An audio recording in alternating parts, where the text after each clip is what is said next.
Como vimos ontem, além do altar do sacrifício, que o Senhor falou para Josué edificar com pedras não trabalhadas, não lavradas, ele também pediu que Josué fizesse outro monumento, em atenção à recomendação que Moisés lhe havia feito. Moisés havia feito já para Josué essa recomendação. Está lá no livro de Deuteronômio, no capítulo 27, nos versos 2 a 8.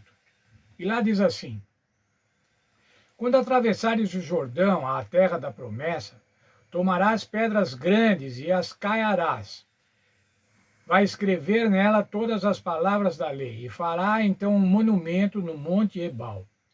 Aí diz ainda Moisés, lá também fará um altar de pedras não trabalhadas, que é aquele altar que nós vimos ontem. Falando ainda sobre o monumento das pedras caiadas, ele diz assim: nas pedras caiadas escreverás todas as palavras desta lei, de maneira clara e que possa ser lida facilmente. Veja, era um outdoor praticamente. São as pedras, as grandes pedras caiadas em branco, escritas, a lei de Deus, mas que pudessem ser lidas facilmente.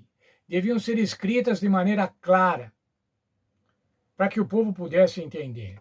Tudo isso era para a renovação da aliança do Senhor. Veja um parágrafo da nossa lição. O Monte Ebal é mencionado apenas em Deuteronômio e no livro de Josué. Junto com o Monte Gerizim, era o local onde as bênçãos e maldições da aliança deveriam ser proferidas. Mais especificamente, o Monte Ebal deveria ser o local das maldições. Lá os israelitas deveriam ficar em pé em ambos os lados da arca na presença dos sacerdotes. Um grupo ficou em frente ao Monte Ebal e outro em frente ao Monte Gerizim. Com isso, representavam simbolicamente as duas maneiras possíveis de se relacionar com a aliança, ou seja, serem obedientes ou não obedecerem à aliança. Os sacrifícios oferecidos nesse local apontavam para Jesus, que tomou sobre si as maldições da aliança, para que todos os que crescem nele pudessem desfrutar dessas bênçãos. Veja lá, irmãos, como é que era esse monumento. Devia ser escrito de maneira clara, deviam ser lidos facilmente. Essa era a aliança do Senhor. A aliança do Senhor, irmãos, era pública.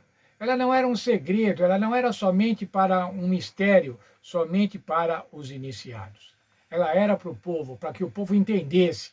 Fazer a vontade de Deus e ser abençoado, ou se afastar da vontade de Deus e receber as maldições. Por que era necessário, então, escrever uma cópia da aliança em um monumento, de maneira clara, que pudesse ser lida facilmente? Deuteronômio 4:31. Para não esquecer da aliança. Deuteronômio 6:12. Para não esquecer da libertação do Egito. Ora, a aliança era o quê? Desde a libertação do Egito, a travessia do Mar Vermelho, a condução no deserto, a travessia do Rio Jordão e agora a tomada da posse da terra de Canaã. Deuteronômio 8:11. Não esquecer do Senhor e cumprir os seus mandamentos. Ao não esquecer do Senhor, ao ver lá no monumento com as pedras caiadas e a lei de Deus, o povo ia se lembrar dos mandamentos de Deus e dessa maneira ia obedecer. Segundo Reis 17:38 diz assim: para lembrar da aliança e guardar-se da idolatria. Ora, quando você guarda a aliança, quando você lembra do Senhor Jesus, quando você tem sempre presente o Senhor Jesus e o Senhor Deus na sua vida, você se guarda da idolatria. Você deixa de ter outros deuses, sejam quais forem. E esse era o objetivo desse monumento de pedras caiadas. Veja a importância agora da ceia do Senhor para nós, os crentes. O monumento do Senhor, a ceia do Senhor. Nós, os seres humanos, frequentemente esquecemos as coisas com facilidade.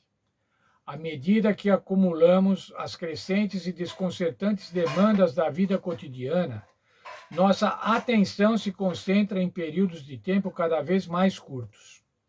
Isso nos faz esquecer muitas vezes daquilo que não ocorre com a mesma frequência ou intensidade. Em cada ceia do Senhor temos uma oportunidade especial para nos comprometer novamente com Cristo e renovar nosso vínculo com a aliança. É fundamental enxergar essas ocasiões não apenas como um momento de reconsagração pessoal, mas também como uma oportunidade de renovação coletiva da nossa fidelidade a Deus. Em uma sociedade cada vez mais voltada ao individualismo, é essencial descobrir o poder de pertencer a uma comunidade que compartilha a mesma visão do mundo, valores e crenças.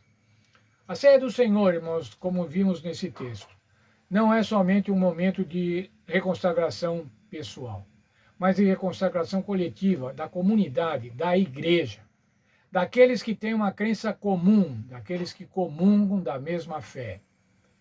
Essa é a função da ceia. Lembrar do sacrifício do Senhor Jesus, lembrar que ele prometeu que vai participar dessa ceia conosco na nova terra. E agora, então, irmãos, nós devemos nos lembrar, devemos renovar. Nós não temos um monumento escrito em pedras, mas nós temos na Bíblia que diz que a nossa lei seria inscrita no coração, para que nós pudéssemos lembrar. Mas quando as coisas vão muito bem, irmãos, quando as coisas vão muito bem, vai tudo bem, nós muitas vezes esquecemos do Senhor.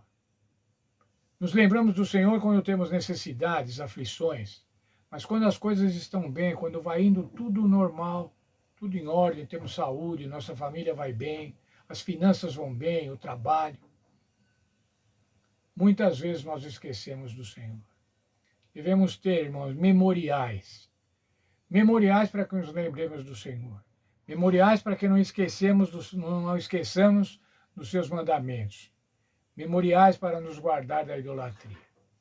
Que o Senhor esteja com cada um de nós, nos lembrando, nos fazendo lembrar de todos os seus feitos por nós, para não esqueçamos da aliança do Senhor Deus. Ele quer nos abençoar, mas Ele quer a nossa a lealdade de cada um de nós, a obediência de cada um de nós.